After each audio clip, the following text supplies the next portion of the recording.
Back again, Corporate Alchemist, your host, Reverend Todd Jackson. Hey, I had an interesting conversation. Sister asked me, how do you take the Bible? How do you look at the Bible? Do you take it literally, figuratively? And we went through a good dialogue there. In all of some of its contradictions, even you can say some of its silliness, if you try to take the Bible literal, you're doing yourself a disservice, and you're doing yourself a disservice to your growth. So when you look at the Bible with your spiritual eye, your third eye, it illuminates. And we're all on different levels. We see things differently, but each scripture or the stories of the Bible are supposed to be taken in layers. You have to graduate even in school. You go from elementary, middle school, high school, university. And that's the same thing I look at these scriptures as. You can't look at them from an elementary standpoint. All of the stories in the Bible, because I think the Bible is the greatest book put together, the greatest book out there, but it's the way it's interpreted. You have to put yourself in those stories. The Adam and Eve story, the story of Noah, the story of Daniel in the lion's den, the story of Jonah in the whale, the story of Moses on the mountain. And that's what we're going to look at today. The three most powerful words in the universe is I am and whatever you attach to it. Whatever you attach to I am, it becomes a declaration, an edict. And that's what we have to remember. Those three powerful words can transform our life. Whatever you're saying is either uplifting you, empowering you, or it's bringing you down.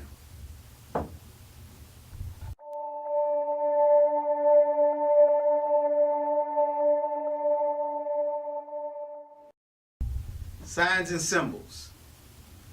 Everything around us has a special message for you. So we'll look at the I am story and where did it come from. It comes from the Exodus, the 3rd chapter, and it deals with our main character in this play, in this setting, and that's Moses. So what does his name mean? What does he stand for? What does he represent? Basically he represents being extracted from. A metaphysical definition would be being extracted from the water. And what is water? Water is a feminine principle. It is about transformation. It is about cleansing. It is about changing a situation. Moses represents for you the change that's inside of you. Everybody has a Moses principle, of energy, a Moses spirit in them, whether they want to recognize it or not, and it's about change. Change is going to happen whether you take part in it or not. Change will take place. So the first part of this Exodus 3rd chapter, the main character, we're dealing with Moses that talks about change and transformation. Being, if we go back and look at, for those who have studied the Bibles, have even watched Ten Commandments, where so Moses was taken out of the water, out of the river. And that's just a little bit. We're not going to go too much into that, but it talks about Moses, this individual who had become frustrated. Remember, he represents the change element in you. And it said he had got to the point where he had left Egypt. He was running. The brother was on a wanted list. He had a warrant out for him. So he went to start working for his father-in-law.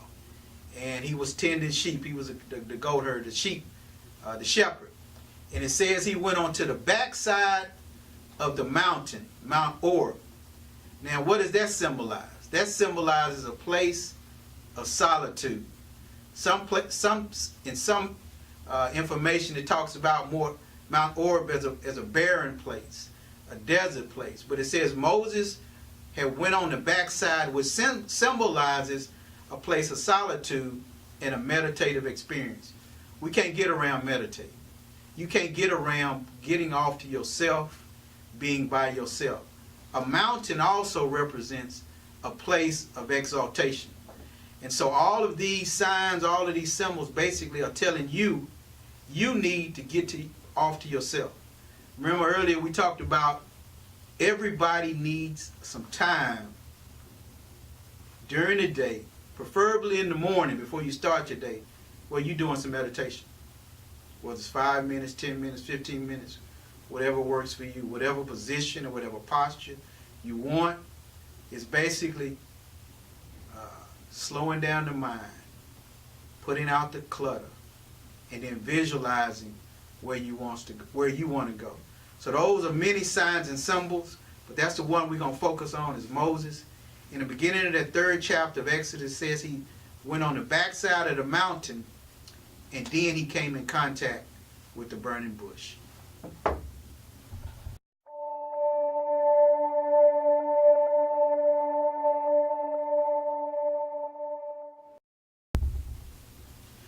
All right, in that 2nd verse of that chapter, Exodus the 3rd, it goes and it says, "And the angel of the Lord appeared unto him in a flame of fire out of the midst of a bush. And he looked, and behold, the bush burned with fire, and the bush was not consumed." What is the burning bush? You know, there wasn't a literal bush that was burning. And if something burns, it's going to be consumed. It's going to burn. The eventual phase is going to turn into ashes. What this symbolizes is the burning bush is your mind. That's the greatest gift that God has given you, is your mind. If we even look at it from a biological standpoint, the mind or the brain, we use those interchangeably. It uses more energy than any other organ of your body. The blood that is constantly being flowed to your brain, your mind, is an electrical charge, it's energy, but it does not consume the tissues of the brain. So therefore, we look the same thing. Your mind, the greatest gift that God has given you, is a burning bush. So what took place with the burning bush? This is where Moses heard the voice of God. God speaking to him through the burning bush. And then we go back again to that meditative state, your meditative experience. In order to hear God speak, in order for you to get clarity, you got to get somewhere to yourself, by yourself, in solitude. And that's the whole principle of the burning bush.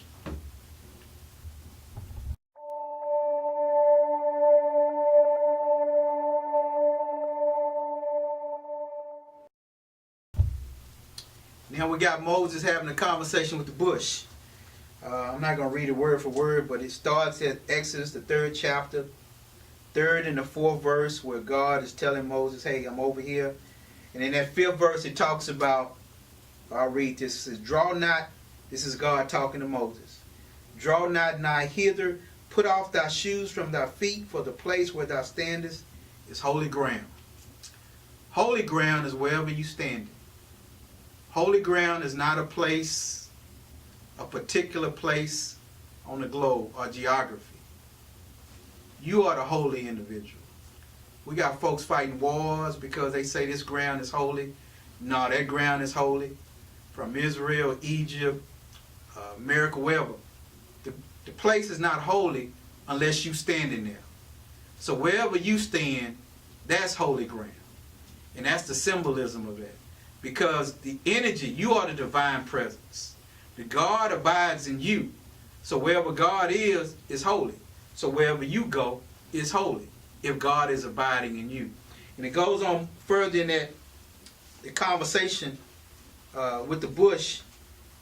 And God begins to tell Moses, hey, this is what I need you to do. I need you to go down and tell Pharaoh to let my people go. And then Moses, listening into this, remember again what we said our greatest enemies are? Fear, doubt, and ignorance. Just the thought of that, going to Pharaoh to tell him about letting his people go, send Moses into a state of fear. But symbolically what that means and what that says to you is, that's you addressing your challenges. That's you addressing the ego in you. That's you addressing the things that you need to change, but you refuse to change, or you don't think you need to change. So the whole concept of going to face Pharaoh is not about somebody. When you read this book, put yourself in it, because it's really talking about you. You're the main character. You're the special person. You're the protagonist, antagonist in this book. It's talking to you. So when he's telling Moses to go tell Pharaoh to let my people go, he's telling you to look inside at your fears and your doubts to let your people go. Your people represent the state of the consciousness, your abundance, the things you desire, the things you want, the things you want to see for yourself, your health, good relationship for your your spouse, boyfriend, whatever, girlfriend, whatever the case may be, your children, your money, whether it's a new job, a business, whatever. These are the things that God was telling Moses to go to Pharaoh to address, to let him go. Those thoughts that keep us in bondage. That's what Pharaoh represented. That's who he was. Give me my stuff, man. That's what you need to be about. That's what this story is saying. So let's quit thinking about, and I know what a lot of us have been taught, and I know right now this is challenging some folks. This is making some people uneasy. But this is a part of that change you need to evaluate. You need to look at.